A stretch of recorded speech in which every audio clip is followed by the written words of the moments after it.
Excalibur, sword of King Arthur, a weapon of immense mysterious power. With it by his side, Arthur had slain Saxons, repelled Romans, and brought Britain together under his rule. But eventually, through trickery, deceit, and let's be honest, more than a little carelessness, the sword, which had served every need imaginable for Arthur, would be turned toward a new obscene purpose: killing the king himself.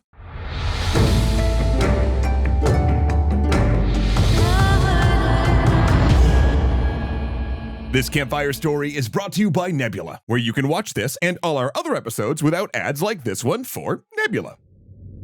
One morning, Arthur, king of all Britain, rode to duel a minor knight of his court. Upon entering the field, Arthur was approached by a servant of his half-sister, the enchantress Morgan Le Fay, and this damsel presented the king with his legendary sword Excalibur, which had been in Morgan's care. Across the way stood Arthur's opponent, Sir Accolon of Gaul. And though nobody could see his face behind his helmet, you can imagine that in that moment, he was feeling pretty smug. For there were two things that he knew that Arthur didn't. The first being that Accolon was having an affair with Morgan, and the second, that Arthur was not holding the legendary sword Excalibur, he was. You see, Morgan had begun a plot whereby Accolon would slay Arthur and then take the throne for himself. And Excalibur was key to this, because she figured that any man wielding Excalibur could do just about anything. And without it, Arthur was, well, just a man. And from the outside, you can kind of see where she's coming from. I mean, how else had Arthur held on to the throne in a kingdom besieged by rebels and rivals? A job, to be clear, that had chewed up and spat out many a man before him. What made him so special? Well, she put her money on that sweet magic slashy stick, Excalibur. A blade so extraordinary, it could have only been forged by magic.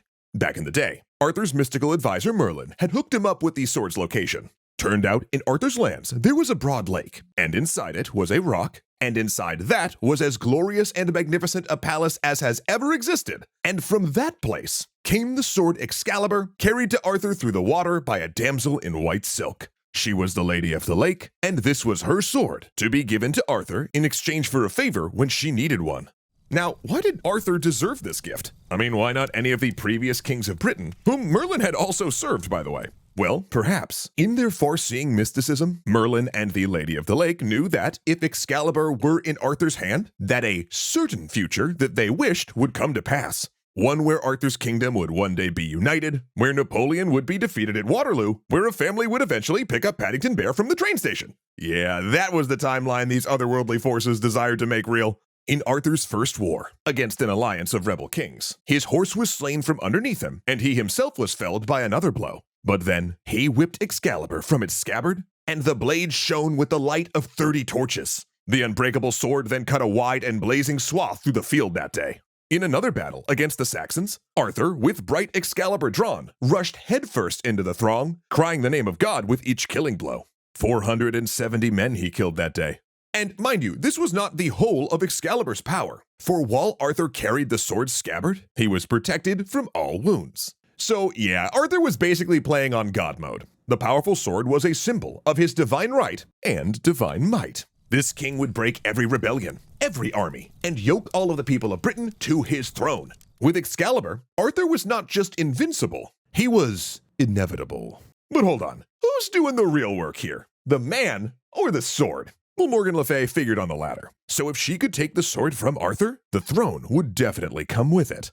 And how would she steal Excalibur, you ask? Well, it turns out she didn't have to. Yeah, Arthur gave it to her. Sometimes it's just that easy, See, although the mighty Excalibur transformed Britain, it never quite transformed Arthur. He was always just a man after all, stubborn, fallible, and not exactly overawed by his destiny. With great power came great responsibility, yes, but also the great self-confidence to kind of do whatever he wanted. When Merlin warned it would be doomed to marry Guinevere, Arthur did it anyway. When the Lady of the Lake asked Arthur to grant the favor he owed her for giving him Excalibur, he weaseled out. When Merlin counseled him to keep Excalibur close, he let his friend Gawain use it. And when Merlin in his clairvoyance foresaw that Excalibur's scabbard would be stolen by the woman Arthur trusted most, Arthur gave the scabbard for safekeeping along with the sword to the woman he trusted most in the world, you guessed it, his sister Morgan. So not the most challenging of coups for Morgan, you'd say? Who deep down despised Arthur. For his flaws, sure, but also because his father had conceived him with her mother through magical deception. Long story for another time. Not to mention Arthur had married Morgan off to some rival king. But it was the fair knight Accolon who currently had her heart. It would be him and her that would dispatch Arthur and rule Britain. And so, through convoluted twists and turns, too complex and honestly silly to get into here, Morgan arranged for an honorable duel between Arthur and Accolon, with both men acting on behalf of other parties. It would be a duel unlike any Arthur had ever fought, with Arthur wielding a forgery sword planted by Morgan, and the true blade Excalibur and its scabbard in Accolon's hands. When the duel commenced, Arthur immediately noticed that his blade wasn't glowing like it usually does, nor did it cut that great. But every blazing stroke from Accolon drew great rivers of blood from the king, with wounds so awful the crowd couldn't believe he remained standing. Yeah, Arthur realized pretty quick who had the true Excalibur here, and that maybe the switcheroo might have come from his lending out the blade like he ran a magic sword library. Hopelessly outmatched, Arthur charged nonetheless, whacking Accolon about the head with his blunt blade. Then Excalibur's furious bite sent Arthur to the ground in a bloody shower. Yet the king got up once more and continued the fight. Shocked at the sheer tenacity, Accolon went for the final blow. But somehow, Arthur deflected it with his toy sword, which granted shattered completely, and still did not yield. With broken pommel in one hand and well-worn shield in the other, he pressed on. No man, the crowd marveled, had ever fought so well! And on those sidelines, a mythical presence nodded in assent.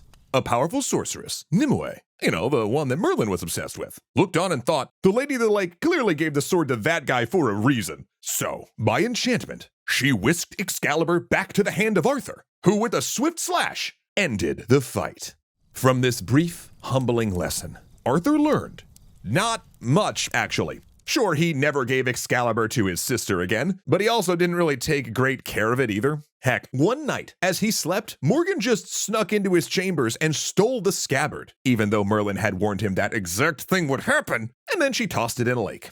Without the scabbard's holy protection, Arthur would soon die in battle. But he'd die with his sword by his side. He'd die in shining glory, with all of Britain knowing that the sword hadn't made the man. It was but a mirror of him, reflecting his own uncommon strength and spirit. See, Morgan was wrong. In anyone else's hands, Arthur's sword was just a pretty sweet sword. But only in the hands of Arthur was it Excalibur. And did you know that streaming services actually follow a very similar value proposition? Yeah, because they're only as good as the creators that make videos for them. Which is why I'm personally comfortable calling Nebula the Excalibur of places to watch amazing stuff ad-free on the internet. Except you don't get this one from some woman at a pond. And actually, with the help of a bunch of our creator friends over on Nebula, we've ramped up an awesome feature called Nebula First. Basically, it works like this. Thanks to their support, we can produce and release our extra history series episodes on Nebula at least a full week before they're posted to YouTube. However, this time around, I am very, very excited to announce that you can actually go watch the first episode of our brand new series on Henry Ford 2 whole weeks early right now over on Nebula. Unable to wait for the seat carriage he ordered to come, Ford decides to take his first drive on the quadricycle at 3 in the morning when these streets will be empty. He begins to push it out of the shed, but then suddenly stops. Oh no, there's a variable he never accounted for, despite 2 years of testing. It's too big to fit through the door. Not to worry. Ford hacks through the door frame with an axe. Then once freed from the prison shed, Henry Ford is driving his first vehicle.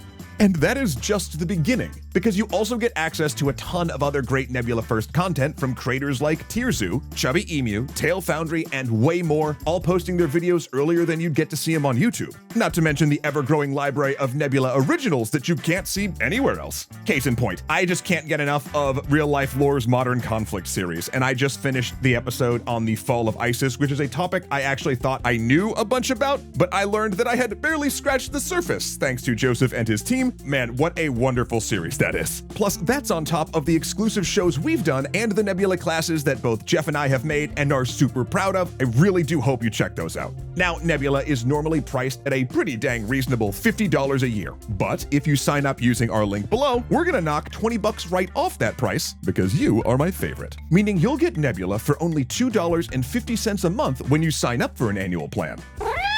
Hey, look at you doing math. Actually, hold the phone for a moment. Hi, IRL Matt here, breaking into animated ad space to let you know I just heard that Nebula is opening up the lifetime subscription option as well for just $300 for a limited time in September. Meaning basically, if you are enjoying what we and all of the other creators are doing over on Nebula and you're planning on sticking around for a while, this is a really awesome way to support creators just taking big swings right away, which I thought was so important that I had to interrupt animated Matt's ad read for. Hey, you're not a cartoon. He found me. I gotta go. And actually, one more really cool part we've never talked about when discussing Nebula before is all the different platforms you can now watch your shiny new Nebula subscription on. Thanks to the dedicated apps for Apple TV, Android TV, Fire TV, Samsung, LG, Roku, or using Chromecast. Plus, you can take Nebula on the go via iOS or Android, complete with the ability to download videos for offline play, which honestly has been an absolute game changer for me with all of the travel I've been doing this summer. I mean, how else am I supposed to keep up with jet lag unless I am literally jet lagged? Of course, I would be happy to keep singing Nebula's praises all day, but I think it is really something you should experience for yourself. Not to mention using our link below to sign up really does help support myself and the rest of the EC crew make the content you love while also helping us not be entirely dependent on YouTube for our livelihoods, which is, I have to say, just a wonderful feeling to get to have. Thank you so much for that. And yeah, I really hope you check out Nebula because I really think you're gonna dig it. Say, did you ever hear the one about Skylar Holmes, Kuya Koi, Joseph Blame, Dominic Valenciana, Casey Mustia, Arclight Games, Angela Valenciana, and Ahmad Ziad Turk being fantastic legendary patrons? Because I sure did.